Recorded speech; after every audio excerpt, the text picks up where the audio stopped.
All right, so today we're gonna actually bring a speedboat, and this is an RC speedboat that's a little quick. I'm actually very impressed with the box. This is what you get. All right, so you get the remote control. It takes a couple batteries, and it tells you right here. It takes AA batteries that you need to have yourself. All right, it does not include it.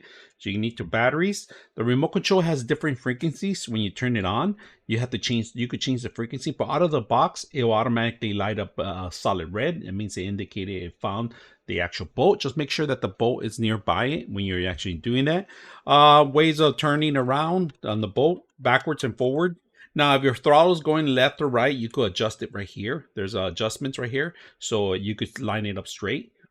Waves, you can't control that. That's something that's a little difficult to control when there's a lot of waves. So you have to be in either in a lake or somewhere that's, it's easy to drive and test it out first. We're going to test it out in our pool first, and then we'll take it out to a lake someday, and so forth. So this is a 2.4 hertz. It's a long distance, maybe about close to 25 to 30 yards. All right, so just be careful not to go over the range. Now I like that it gives you a beeping sound when the actual battery is running out, because if you're in the middle of the lake, you got to turn back once you get that little beeping sound. So that's that's very convenient for us. Now they do give you two batteries, and these are rechargeable battery. They give you the USB with the actual charging station. These are lithium batteries. Out of the box they are charged, but it's best to keep them. They'll last you maybe for half an hour to 30 to 40 minutes, depending on the actual usage, right? And depending on the speed, because the boat has LED lights too.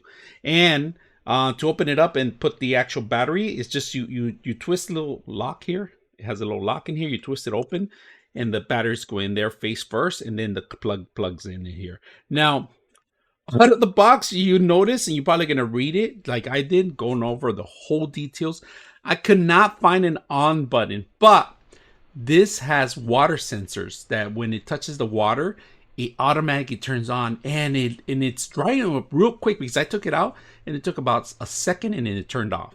So all the LED lights turn on when you actually put it in the water. That means there's power ready to go, and you push the trigger and it's ready to go. It took me about 20-30 minutes to figure that out, until I started reading more about it, and the instructions are very thorough about telling you how to turn it on. So just put it in the water and it turns on, as long as the battery is active, right? It's on and it's charged.